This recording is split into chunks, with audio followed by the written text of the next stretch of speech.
इसको कहते हैं नट बोल्ट कस देना, यानी कि एकदम चूल पे चूल बैठा देना, या जो जहाँ पे है वहाँ स्थिर कर देना और वहाँ पर उसको समाहित कर देना। जी हाँ, हम बात नितिन नवीन की कर रहे हैं, जो उन्होंने अप फ्रंट से खेलना, यानी जिस तरह से वो अपना चुनाव लड़ते थे वैसे ही वो दिख रहे हैं। 2 दिन से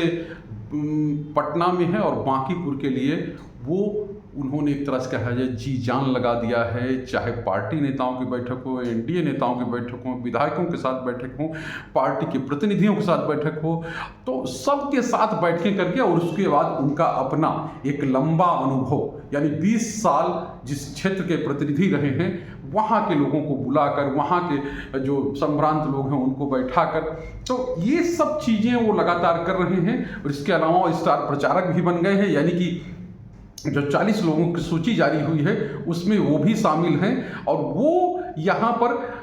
स्टार प्रचारक के रूप में रहेंगे। इसके अलावा अन्य तमाम नेता हैं वो तो रहेंगे ही, लेकिन दिल्ली से मनोज तिवारी भी आएंगे और इसके अलावा विनोद तावड़े महाराष्ट्र से भी आएंगे, यानी जो यहाँ के प्रभारी हैं। और पवन सिंह तो पावर स्टार हैं ही, लोकल हैं, यानी एमएलसी बन चुके हैं, वो भी रहेंगे। विधायक बन गई हैं मैथिली ठाकुर, वो भी रहेंगे। यानी कि सब चीज़ें एक साथ, एक कहें कि पूरा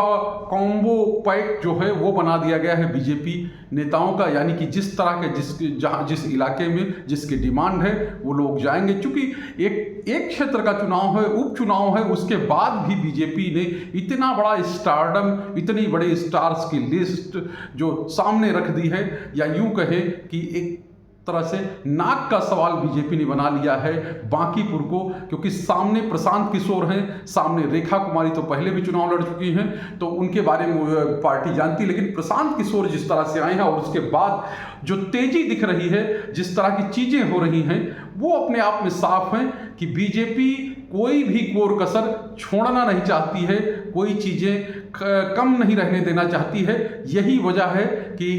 नितिन नवीन पटना में हैं, वो पार्टी नेताओं के साथ हमने बताया बैठकें कर रहे हैं। विधायकों को टास्क दिया गया है बूथ स्तर पर, यानी मंडल स्तर के जो नेता हैं, बूथ स्तर के नेता हैं, उन सब के साथ लगाया जा रहा है और ये बताया जा रहा है कि जो ABCD यानी A+A, B और C और D, C और D सबसे पुअर बूथ होते हैं, यानी C पे जो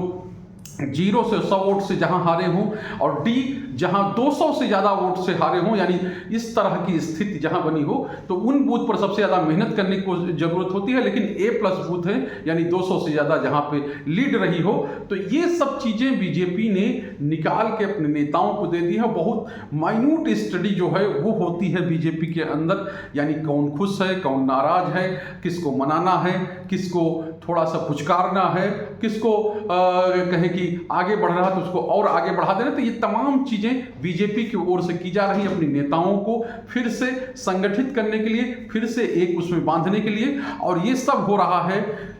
अध्यक्ष यानी नितिन नवीन का जो किला है, जहां से वो 20 साल विधायक रहे हैं, उस किले को बचाने के लिए। और नीरज सिन्हा जो उनके नए प्रत्याशी हैं, इससे पहले अभिषेक बंटी थे, उन्होंने वो नाम वापस ले लिया जिन भी परिस्थितियों में। तो अभिषेक की बंटी के बाद अब नीरज सिन्हा जो है वो पार्टी के प्रत्याशी हैं और उन्हीं के सहारे पूरी पार्टी जो है उनको जिताने में पूरी तरह से अब लग गई है। और उसमें सबसे फ्रंट पर हैं नितिन नवीन, यानी जिनके इस्तीफे के बाद ये सीट खाली हुई है।